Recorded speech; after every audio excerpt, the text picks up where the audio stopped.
misericordioso, como o ressuscitado que é bom pastor, que reúne um povo para ele. E também nós vimos que o amor de Deus se manifesta e é dado a esses que recebem essa vida nova. Queridos irmãos e irmãs, nessa dinâmica nós compreendemos que pela morte e ressurreição de Jesus nos é dado uma vida nova em Cristo. Já dizemos que não somos mais nós que vivemos pela graça do batismo, mas é Cristo quem vive em nós. Isso nós já temos meditado alguns domingos, alguns dias na Páscoa. É Cristo quem vive em nós, é Cristo quem vive em nós, na nossa vida. É Ele quem faz, é Ele quem de fato vive. Nessa dinâmica, Cristo reúne para si homens e mulheres que são amados por Deus e que amam a Deus, buscam amar a Deus. Reúne homens e mulheres que experimentam desse amor e, experimentando desse amor, desejam viver desse amor. Desejam transformar a sua vida em vivência concreta de amor. Por isso Cristo reúne o seu povo. Por isso Cristo reúne esses homens e mulheres, nascidos novamente da água e do Espírito, e agora impulsionados a amar. Reúne esses homens e mulheres em um só corpo, em um só coração, que é em Jesus Cristo. 40 dias é um número muito representativo na Sagrada Escritura. É muito importante, porque o período da Quaresma são 40 dias. 40 dias de preparação para a Páscoa, certo? Só que a gente acha que preparação é só quando a gente está fazendo aquele monte de penitência. É só quando o negócio está vestido de roxo é que vale a preparação, aí sim. Mas a Páscoa também é um tempo de preparação. Quando Jesus, ele prepara esses homens e mulheres que ele reúne, homens e mulheres novos, agora renascidos pela graça de Deus e agora reunidos pelo amor, ele manifesta e instrui e prepara esses homens e mulheres a viverem de uma maneira nova. Aqui durante 40 dias, Jesus prepara os seus apóstolos, preparando-os no amor, preparando-os na sua orientação pós-pascal. E aí, nesses últimos dias, Jesus pede para os discípulos ficarem em Jerusalém. Não se afastem de Jerusalém, mas permaneçam unidos. Permanecer unidos como família, como comunidade, como igreja. Nessa união, Jesus ascende aos céus. E há alguma coisa interessante aqui. No evangelho de hoje, Jesus termina falando o seguinte: eu vou, mas estarei convosco todos os dias até o fim do tempo. É estranho. Como Jesus pode falar que vai permanecer conosco todos os dias até o fim dos tempos, se ele sobe aos céus, se ele se eleva aos céus? A gente pode achar que é uma contradição, sendo que não.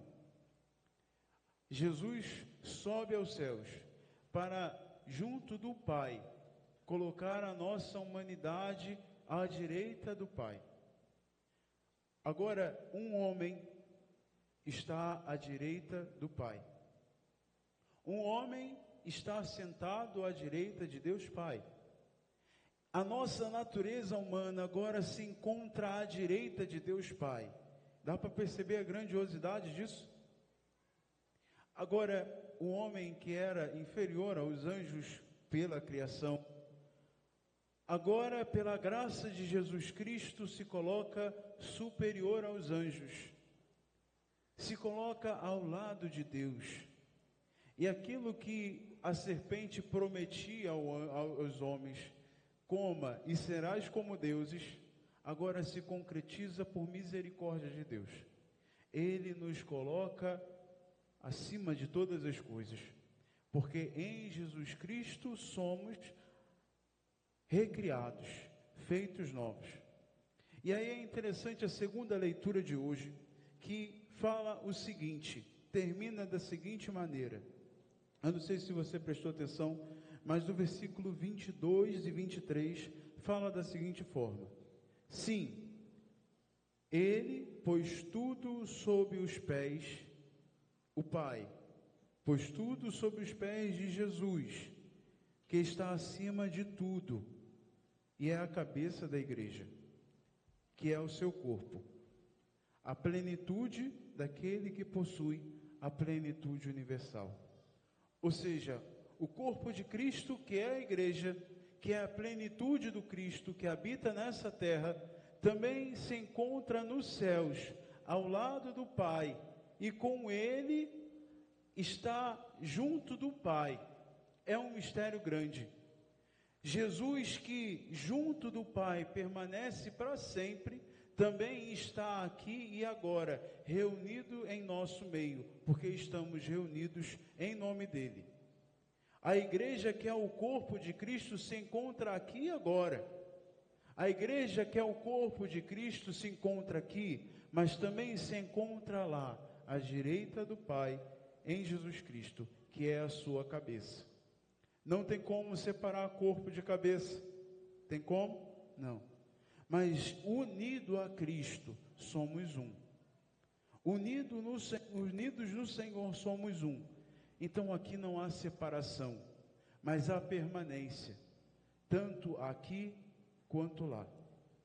Por isso, irmãos, quando nós nos unimos para orar, quando nós nos unimos nos mistérios de Deus, nós não unimos para passar um tempo, mas nos unimos de fato para experimentar isso, ser corpo de Cristo.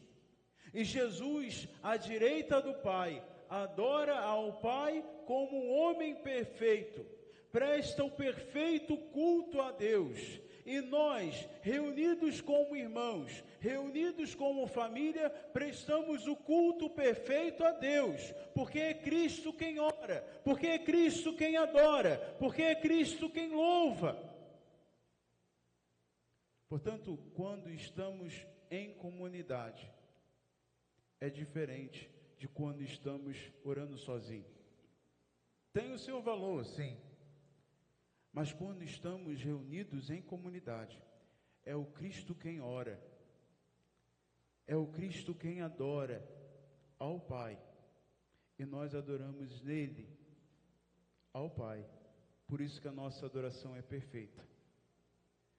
Quando nós estamos na celebração da Santa Missa, Cristo se oferece no altar como sacrifício.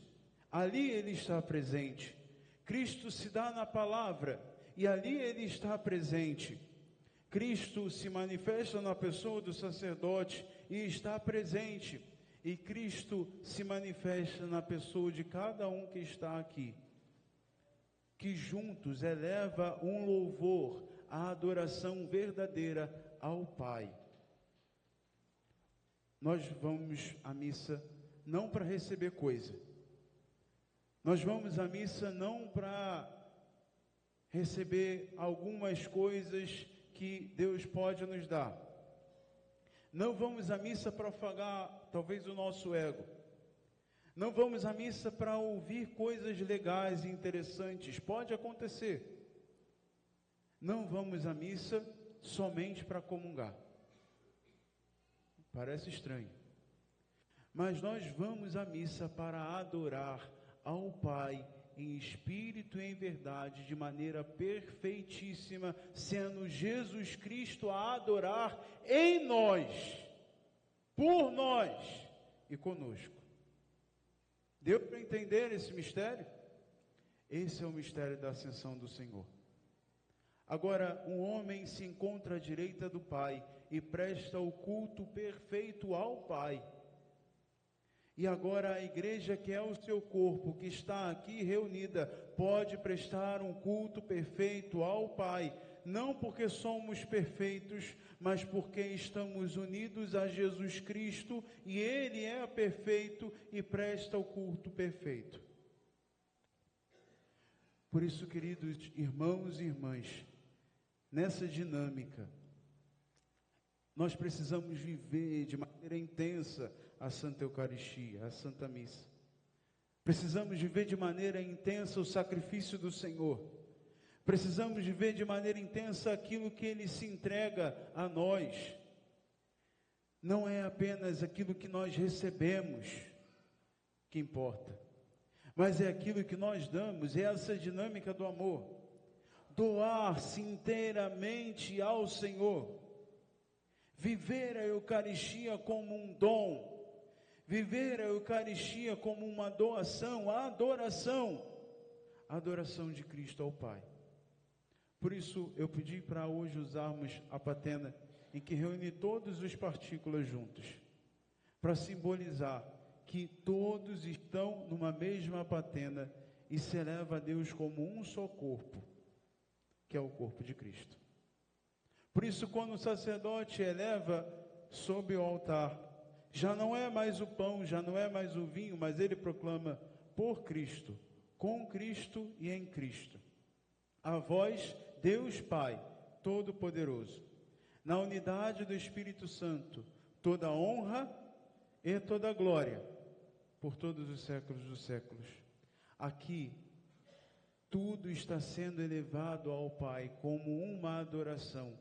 Todos nós, elevados ao Pai, como um único corpo, o corpo de Cristo, em uma perfeita adoração. E aí, a oração coleta de hoje manifesta uma coisa muito interessante. A vitória de Cristo, que é a nossa vitória. Essa esperança na vitória de Cristo, que já é a nossa vitória. E talvez pareça estranho falarmos de vitória, diante de tantas realidades que talvez não sejam vitórias assim. Como falar de vitória alguém que está enfrentando uma enfermidade? Como falar de vitória alguém que passa por situações difíceis? Como falar de vitória diante da realidade dos nossos pecados? Como falar de vitória? Mas falamos de vitória porque a nossa vitória é Cristo à direita do Pai. Porque a nossa vitória é encontrar no céu um rosto humano à direita do Pai. E na esperança, essa já é a nossa vitória, porque já conquistamos tudo nele, porque já temos tudo nele, e de fato isso é a nossa vitória, isso é a nossa conquista de vitória. Já somos vitoriosos por causa disso, porque Ele é vitorioso e está sentado à direita do Pai, e nele estamos já contemplando esse céu, nele já estamos contemplando essa realidade de estar à direita do Pai. Já aqui na terra podemos prestar um culto de adoração perfeito, porque Ele se encontra lá, e Ele é a nossa vitória. Por isso, queridos irmãos e irmãs, nessa dinâmica, por mais que nosso coração se encontre aflito, por mais que o nosso coração se encontre afastado de Deus muitas vezes, quando nós chegamos aqui na Eucaristia, a nossa vitória é o Cristo ressuscitado à direita do Pai. Quando chegamos aqui na Eucaristia, o nosso coração se une ao coração de Deus. As nossas aflições se unem às aflições do Senhor. As nossas incapacidades se unem ao corpo do Senhor, e podemos ofertar todas as coisas a Ele, e tudo começa a ganhar mais sentido na nossa vida. Tudo começa a ganhar mais sentido na nossa experiência de Deus, porque Ele é o vitorioso, e por isso nós somos vitoriosos, e por isso experimentamos a vitória, mesmo diante de tantas realidades, mesmo diante de tantos sofrimentos, tantas dores, tantas contrariedades, mesmo talvez diante de tantos os pecados. Podemos querer experimentar que na igreja há gente só santa, quem dera. Mas não, dentro das nossas realidades de expiamento, dentro das nossas realidades de luta, Deus também aqui está presente e juntos entregando ao altar do Senhor, elevando ao Pai a verdadeira adoração e a verdadeira ação de graças, o nosso coração se modifica e cada vez mais somos transformados em Cristo. Por isso, mesmo muitas vezes não podendo participar da Eucaristia, venha para a Santa Missa, porque é preciso ser transformado, porque é preciso ser unido a Cristo, porque é preciso elevar ao Pai a verdadeira adoração e ação de graças. Nós não prestamos um culto para ganhar coisas, mas para entregar. É preciso viver cada momento a Santa Missa, a Santa Eucaristia, tudo o que nós vivemos em comunidade, de maneira perfeita, de maneira plena, porque é Cristo quem ora, é Cristo quem suplica, é Cristo quem entrega. E olhando para cada realidade na nossa vida, elevar a Deus uma perfeita adoração, nas contrariedades, nos sofrimentos, nos obstáculos, elevar a Deus a perfeita adoração, sendo o próprio Cristo quem sofre, o próprio Cristo quem chora, o próprio Cristo quem passa por dificuldades no nosso ser, mas elevando ao Pai a perfeita adoração, a perfeita ação de graças, a perfeita entrega. Juntos, irmãos e irmãs, elevemos a Deus o nosso coração, o nosso ser, o nosso interior. Elevemos tudo que temos e somos a Ele, deixando que o Pai adore em nós e por nós e conosco. Adore ao Pai em espírito e em verdade. Em nome do Pai, do Filho e do Espírito Santo.